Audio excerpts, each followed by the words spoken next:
The district is proposing to amend its water management plan in order to create or establish a water management district. And like the president said, that allows the district to generate local share of revenues for the flood damage reduction project. We are not here tonight to establish a charge. We are not here tonight to establish a project. We're simply here tonight to take your comments on the proposal to amend the watershed management plan in order to allow for the establishment of this district. Pennington County Ditch Number 1 has been a source of agriculture and urban flooding problems for quite some time. Since its construction more than 100 years ago, the ditch routinely flooded out of its banks in spite of cleanouts and culvert replacements. And there's also been substantial, since its establishment over 100 years ago, there's been substantial land use changes, both in terms of new land uses out in the countryside that drain to ditch number 1, as well as expansion of the city and increased stormwater demands and other demands on the ditch as an outlet for drainage and for stormwater for the city and for surrounding lands. Nothing moved forward until 2009 when the watershed district received a petition for the improvement of county ditch number 1. That petition, the studies leading up to looking at the improvement to county ditch number 1 demonstrated that there was some additional need for flood damage reduction features to be built into the project.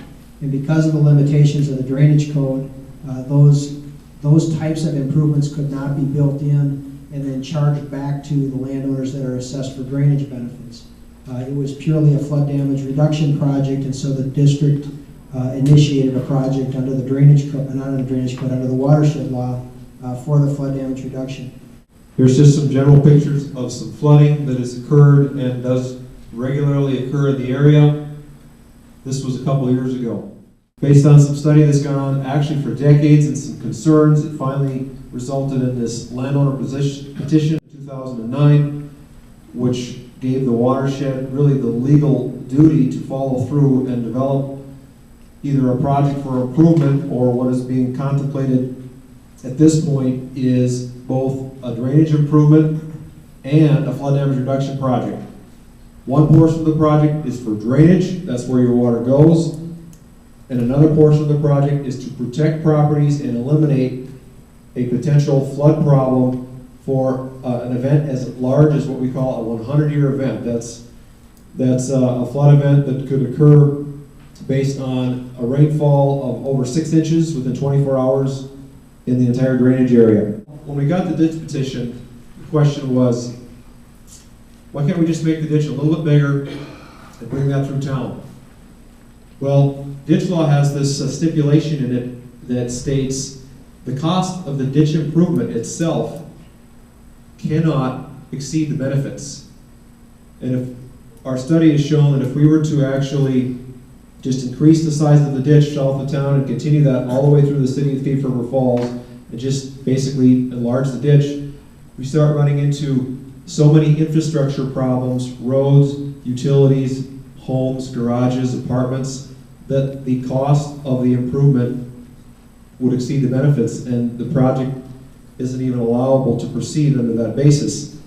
But most importantly, from an engineering perspective, what you would be doing is you'd be taking a problem that is south of town and basically transferring that problem into town by expediting the water, moving all those waters that currently pond and flood south of the community, bringing it as fast as you could right into town. We started studying the diversion concept, which I think a lot of people have heard about, and this was an opportunity then to possibly meet petitioner goals, provide drainage, as well as protect and reduce the flood damage problem downstream within the city. And again, this is just background. The hearing is primarily to establish a water management district.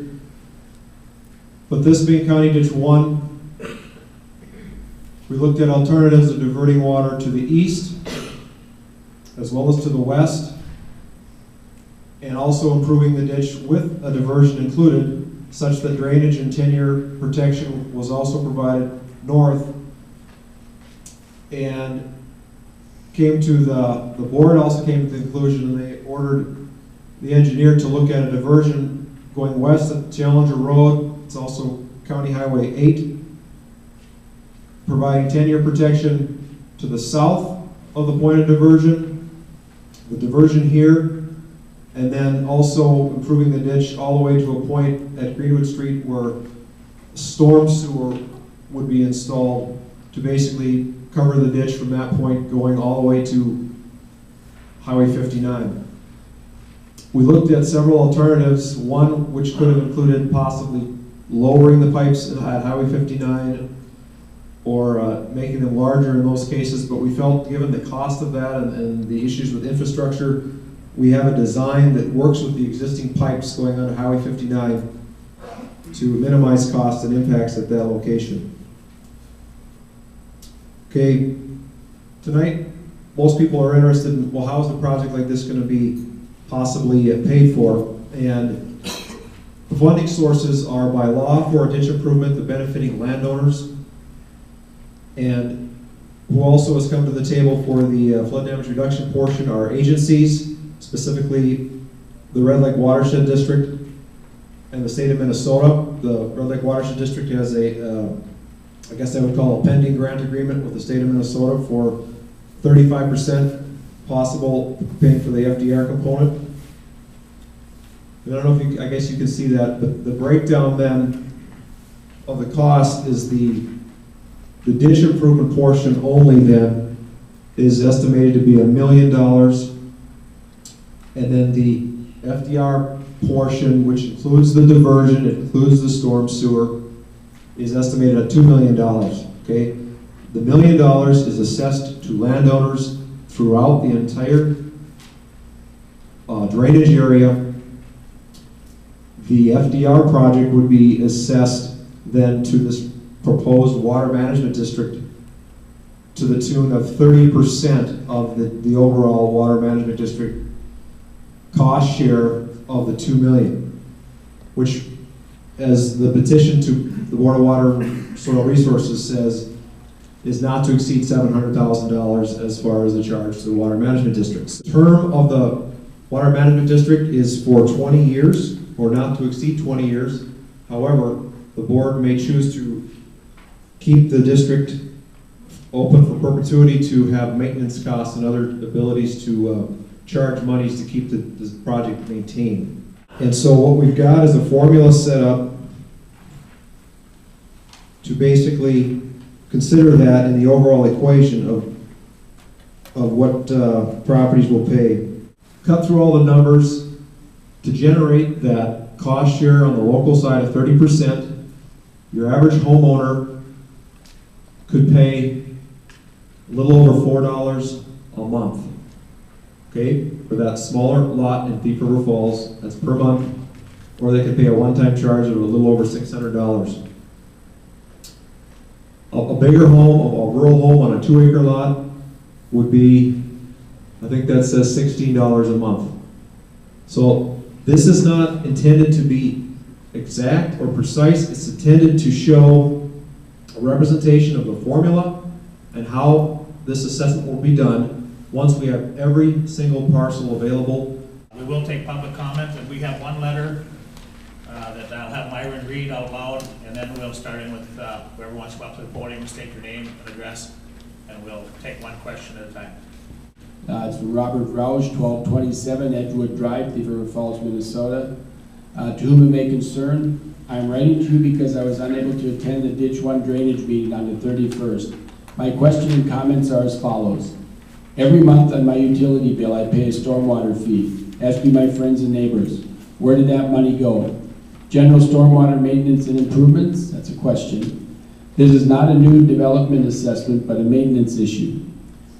Number 3 is my understanding is that Walmart and Sanford Clinic will not be assessed because they have settling ponds. The ponds are for pollution control, i.e. settling sand, trapping automobile fluid leaks before entering the storm sewer. All of the water in their parking lots as well as roofs end up in the storm drains. They should pay the same as anybody else on a per square foot basis of hard surface area.